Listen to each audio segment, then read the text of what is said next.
ગરીબો માટે સરકાર દ્વારા આવાસ યોજના શરૂ કરી તેઓને ઘરના ઘર કરી દેવાયા છે।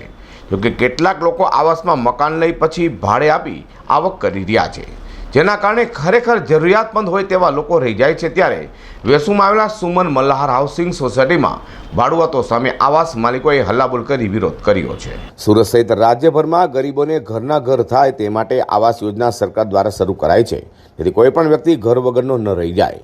જોકે આજે કેટલાક લોકો આવાસમાં મકાન મેળવ્યા બાદ તે ભાડે આપી આવક ઊભી કરે છે, તેના કારણે અનેક જરૂરિયાતમંદો રહી જાય છે। તો સુરતના વેસુ ખાતે આવેલા સુમન મલ્હાર હાઉસિંગ સોસાયટીમાં આવાસ ધારકોએ હોબાળો મચાવ્યો હતો।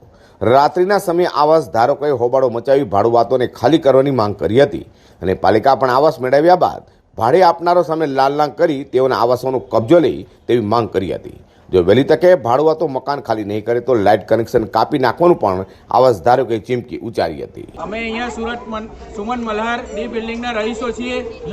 અમે 1/1/2023ના રોજ અમે નોટિસ જાહેર કરેલી ભાડુઆત અંગેની કે તમે 15 તારીખ સુધીમાં ભાડુઆતો ખાલી કરાવો, નહીં તો 16 તારીખે તમારી લાઇટ બંધ કરવામાં આવશે। છતાં અમે જેટલી પણ અરજીઓ એસએમસીને અને કલેક્ટરશ્રીને પોલીસ અધિકારીને આ બાબતે જાણ કરેલી છે, છતાં અમારા કેટલાક રહીશોને એવી વિનંતી છે કે અમે અહીંયા ભાડુઆત રાખવા માંગતા નથી। આપણા સુરત એસએમસી તરફથી 7 વર્ષ સુધી આપણે ભાડે આપી શકાય નહીં, છતાં કેટલાક એવા રહીશો પોતાના મકાનો ભાડે આપીને કેવા લુખ્ખા તત્વોને પૈસા કમાવા અને ઇન્વેસ્ટરો ઘુસાડીને અમુક લોકો જે પણ છે એ ખાલી કરાવવા અમે વિનંતી કરીએ છીએ, છતાં ફ્લેટ હોલ્ડરો અને ખાલી કરાવવા આવે છે અને બબાલ કરે છે ખોટી રીતની, જેમ તેમ બોલે અને ગમે તેમ બોલે છે રહીશો સામે। આપણે મહિલાઓ અને બાળકોની રક્ષા માટે અમે ભાડુઆતો રાખવા માંગતા નથી, જેની તમને દરફેણમાં અમે એસએમસીમાં અરજી કરી હતી પણ એ લોકો જવાબ નથી આપ્યો। અમે તમને અરજી કરીએ છીએ અને એસએમસીમાં પણ અરજી કરીશું। એસએમસીમાં અરજી કરી હતી પણ જવાબ નથી આવ્યો। એસએમસીમાં અમે અરજી કરી હતી, હજુ સુધી જવાબ નથી આવ્યો। ટૂંક સમયમાં જવાબ આવશે અને સીલ થશે।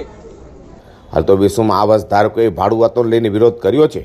જોકે સુરતના ભેસ્તાન, અડાજણ, કોસાડ, આવાસ, જહાંગીરપુરા સહિતના તમામ વિસ્તારોમાં બનાવવામાં આવેલા આવાસોમાં ભાડુઆતો હોવાની બૂમ ઉઠી છે। ત્યારે મામલે તપાસ કરાવી ખરેખર જરૂરિયાતમંદોને જ આવાસ મળે તેવી લોકોએ અપીલ કરી હતી। અઝર કુર્સી સાથે પ્રકાશવાળા।